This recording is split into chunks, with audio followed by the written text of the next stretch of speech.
2020년 9월 14일 큐티 말씀입니다. 에스겔 8장 14절부터 18절입니다. 그가 또 나를 데리고 여호와의 전으로 들어가는 북문에 이르시기로 보니 거기에 여인들이 앉아 단무스를 위하여 애곡하더라. 그가 또 내게 이르시되 인자야 내가 그것을 보았느냐? 너는 또 이보다 더 큰 가증한 일을 보리라 하시더라. 그가 또 나를 데리고 여호와의 성전 안뜰에 들어가시니라.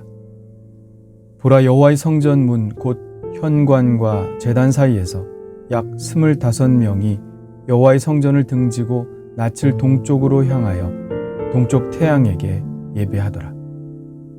또 내게 이르시되 인자야 내가 보았느냐? 유다 족속이 여기에서 행한 가증한 일을 적다 하겠느냐? 그들이 그 땅을 폭행으로 채우고 또다시 내 노여움을 일으키며 심지어 나뭇가지를 그 코에 두었느니라.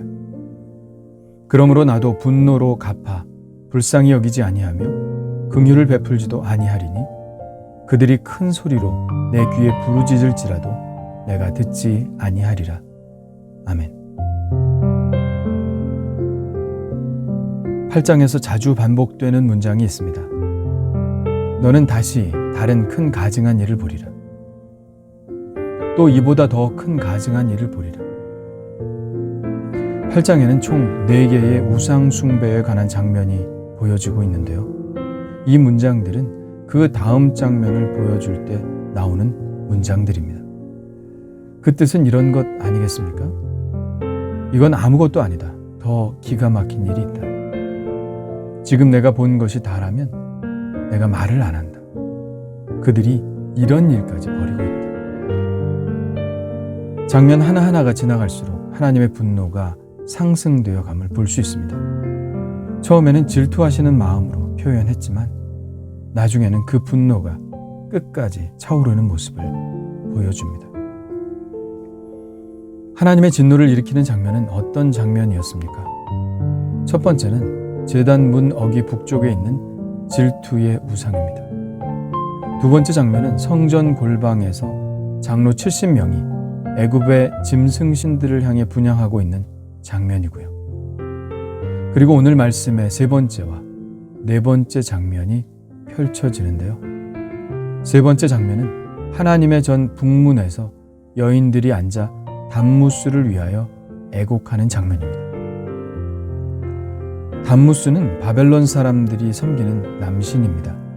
풍요를 상징하는 신이죠. 그리스의 아도니스, 애굽의 오시리스와 동일한 신입니다. 단무스가 남신이라면 여신도 있겠죠. 단무스의 상대 여신은 이시타르입니다. 성경에는 아스타롯이라고 나와 있고 그리스 신화에는 아프로디테라는 이름으로 등장합니다. 이 두 신은 생산의 신으로 그들을 위한 제사는 그 두 신의 결합을 표현하는 제사였습니다.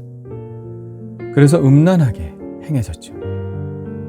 그런데 여인들은 왜 이 단무스를 위해서 애곡을 할까요?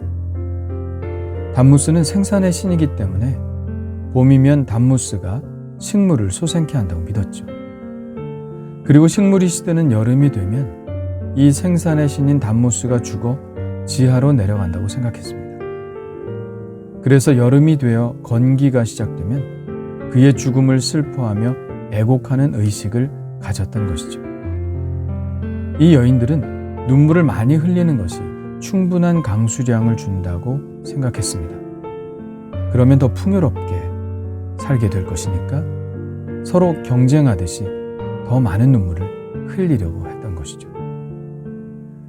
이런 모습을 보고 계신 하나님의 마음은 어떠하실까요? 하나님을 위하여 제사하는 성전에서 이방신을 위하여 애곡하는 여인들의 모습을 보시는 하나님의 심정은 어떠하실까요?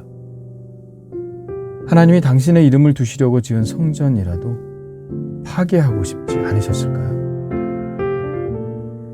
이뿐만이 아닙니다. 하나님은 에스겔에게 말씀하십니다. 인자야, 내가 그것을 보았느냐? 너는 또 이보다 더 큰 가증한 일을 보리라. 그러시면서 다음 장면으로 인도하십니다. 하나님의 인도에 따라 성전 안뜰에 들어가니 성전 문과 제단 사이에서 25명이 여호와의 성전을 등지고 얼굴을 동쪽으로 향하여 동쪽 태양에게 예배하고 있었습니다. 태양신을 섬기고 있었던 것이죠. 유다의 므낫세 왕은 성전의 안뜰과 바깥뜰 두 곳에 하늘의 1월 성신, 즉 천체 신들을 위한 제단을 쌓았죠. 요시야 왕의 종교 개혁 안에는 전국에 퍼져 있는 태양상들을 찍어버리는 일도 포함되었습니다. 유대인들 안에 얼마나 깊숙이 태양 숭배가 자리를 잡았는지 알 수 있는 대목이죠. 그들이 태양을 향해서 예배할 때 그들은 여호와의 성전을 등졌다고 했습니다. 그들이 안뜰에서 그런 행위를 했다면 그들은 동쪽에서 뜨는 태양을 향해 서야 했기 때문에 그들은 자연스럽게 하나님의 성전을 등져야 했습니다. 이것이 무엇을 의미할까요? 그림 자체로 볼 때도 우리는 분명히 알 수 있습니다. 그들은 하나님으로부터 돌아선 것이죠. 그들은 하나님께 등을 보였습니다. 등을 돌렸습니다. 그리고 태양을 향하여 예배했습니다. 그들은 하나님께 등만 보인 게 아니었습니다. 그들은 그들의 엉덩이를 하나님께로 향했던 것이죠. 얼마나 하나님 앞에 불경하고 더럽고 추악한 행동입니까? 17절 끝에 이 구절이 그 행동을 묘사한 구절입니다.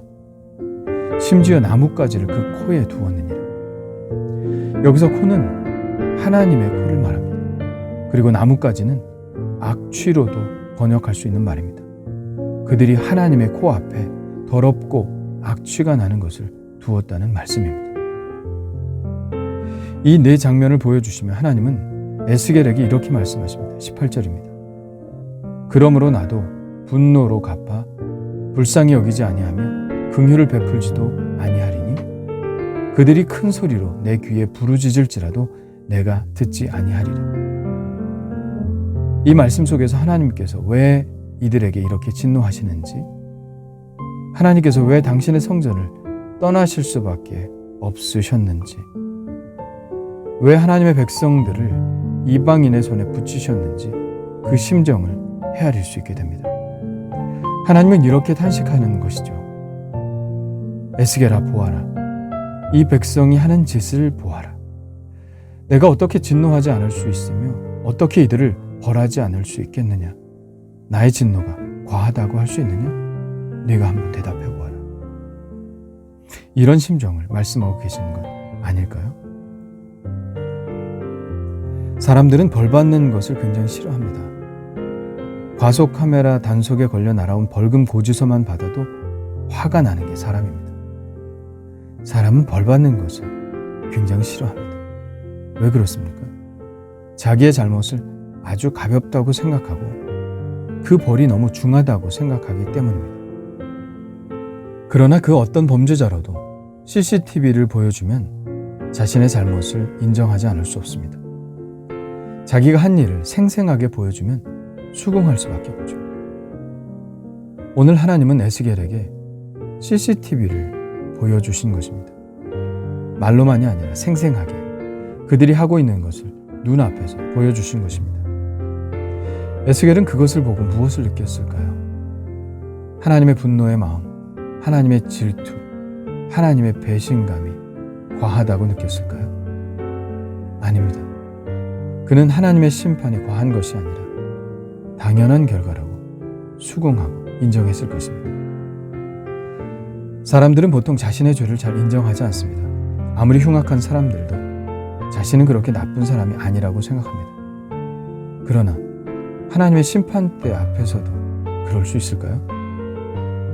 우리가 한 모든 말들, 우리가 행한 모든 행동들이 낱낱이 다 기록되어 있는 하나님의 죄의 목록 앞에서 하나님이 다 기록해 놓으신 하늘나라의 CCTV 앞에서도 그 죄를 부인할 수 있을까요? 우리의 죄상이 필름처럼 앞을 스치고 지나갈 때 그때도 우리의 죄에 대해서 항변할 수 있을까요? 그럴 수 없을 것입니다. 우리의 모든 생각, 행동, 말, 품은 마음까지도 하나님은 다 알고 계십니다. 그 하나님 앞에서 우리가 할 수 있는 것은 무엇일까요? 오직 회개, 그리고 하나님의 자비하심을 구하는 것입니다. 나는 과연 나의 죄상을 똑바로 보고 하나님 앞에 자비를 구하는 심정으로 서 있나요? 주님 감사합니다. 저의 죄의 장면을 보여주신다면 얼마나 부끄러울까요? 제가 하나님의 눈앞에서 행한 수많은 죄들이 얼마나 하나님의 마음을 아프게 하며 하나님의 코에 악취를 풍겨댔을까요? 오직 제가 할 수 있는 것은 하나님의 자비를 구하는 것밖에 없음을 깨닫습니다.